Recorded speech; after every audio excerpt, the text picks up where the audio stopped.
Yeah, gut feel. I find this one fascinating. We can move now, if, as it were, from sports to sort of anatomy. Well, let's try not to get too scatological about it. Um, I have always found this most peculiar. I'm aware that over the years, in fact, going back millennia, really, even to the Greeks, and people will talk about your phlegm and being phlegmatic and all this sort of thing. And you talk to French people and they'll say, well, my liver tells me this. You think, what? This is weird. People talk about their heart, their head, and all the rest of it. The one I find really difficult to get to grips with is when people say, well, my gut feel on this one is this. And you think, do we really have to discuss this in a business meeting? I don't want to analyze your guts, look at them, talk about them, whatever. This is most undignified. Is this the right part of the body, if any part of the anatomy, to dictate business decisions? That's the essence of my question. Yeah, I think in the United States, this is one, gut feel is often elevated to the same weight that you would provide for genuine evidence, for instance, in support of a claim. Just like astrological and pseudoscience bullshit is often elevated to sound scientific. People tend to weight their subjective sense of their emotional based reasons for supporting ideas and claims as much as they do objective data and cognitive based rational reasons. So oftentimes when someone says that they have a gut feel or tries to support their argument or their decision based on a gut feel, what they're really saying is, I really don't have a rational reason for it, and it's anyone's best guess. And so my gut feel can also, be used to give the illusion that the irrational decision-making procedure is actually rational, but it's actually made on the basis of one's conscious and really nothing else. So you get an odd or weird or maybe even a disturbing subjective sense, that feels like it's coming from your stomach, as if what you're considering doing is or is not okay. It's your gut feel. So in highly uncertain systems, like investing in the stock market, for instance, people make irrational decisions all of the time on nothing but a subjective sense that is purely fabricated. And this I think just gets categorized as it's a gut feel. It's this intuition, but really nothing else. And I believe in investment, especially because it's so uncertain in so many cases, that the gut feel is almost elevated to hardcore data that would be used in sort of rational decision making, because it's just so uncertain, it's so mystified that we can even rely on the sensory neurons that might be firing from our stomach as evidence that this is a good decision, or no, this is something that should be avoided. So that's where it comes from. Yeah, so it's essentially a pseudo anatomical way of describing guesswork. Nothing greater than that in many cases.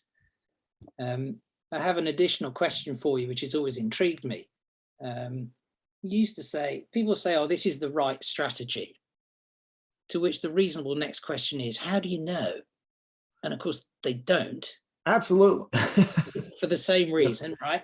And in my experience, the right strategy, close quotes, is only ever decided by the most senior person in the room. So I guess the final question to you is, have you ever in your experience come across an instance where somebody's gut feel or claim that something is, quote, the right thing to do? Have you ever known of a junior person prevailing over the most senior person in the room when it comes to a piece of guesswork like that? No, I've never witnessed that unless the audience is waiting, it has enough time to find out what the outcome is. So if the outcome is soon enough that they can connect, okay, the decision or the prediction with the desired outcome, it doesn't matter if it was a good decision or right decision or not. It could be a clearly a priori bad decision, one that does not favor probabilities, and then a desirable outcome occurs. Most people, they fall subject to what's called the outcome bias, where there's this assumption and evaluation of decisions based solely on the outcome. And this ignorance and this lack of attention whatsoever to the pure fact that sometimes a bad decision results in a desirable outcome. And you got lucky, just by chance. And sometimes very good decision making, or what we call, sometimes people call best practice. The best practice procedure in this case, in this situation is X, So, but sometimes that best practice does not lead to the desired outcome. And it's very seductive to then say, oh, we made the wrong decision. We didn't make the right decision. So if there's enough time to connect the outcome to the decision and remember who made the decision or who advocated for the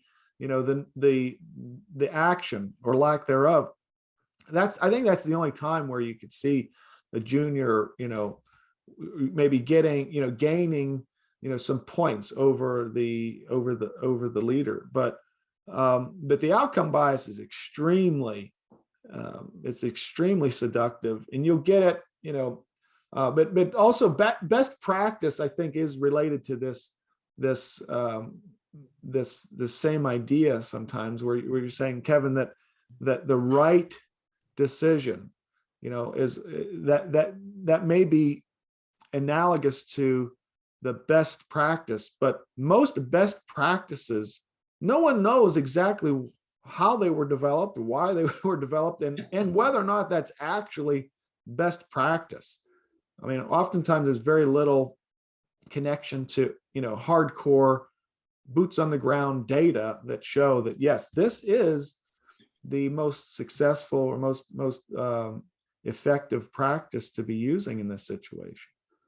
I do like the irony of the phrase best practice, because of course it includes the word practice, which, as well as meaning doing something, also means you're still testing it, so you don't really know. Yeah. So we're almost back to being in beta all the time. Yeah. I also really like your point about the distinction between the time difference between someone makes a decision and when the outcome is known. And the cynic, and that's me, might be you as well, says that is why economic forecasters are never held to ransom at all, because no one can ever remember what they said. Meanwhile, the economic circumstances have moved on, and there's always an excuse. Oh, absolutely, yeah.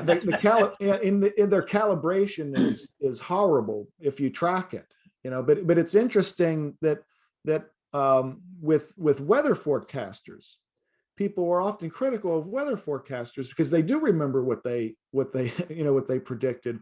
But if you look at the actual data, weather forecasters are extremely well calibrated.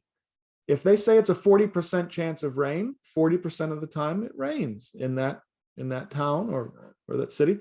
And if they say 90% chance of snow, well, 90% of the time then it snows. But they're very, very well calibrated, but they're often the most criticized, professionals in making predictions and outcomes. Yet it's very easy to remember what the prediction was because it was just made, a few hours ago in the morning, getting ready. So. Yeah, fascinating.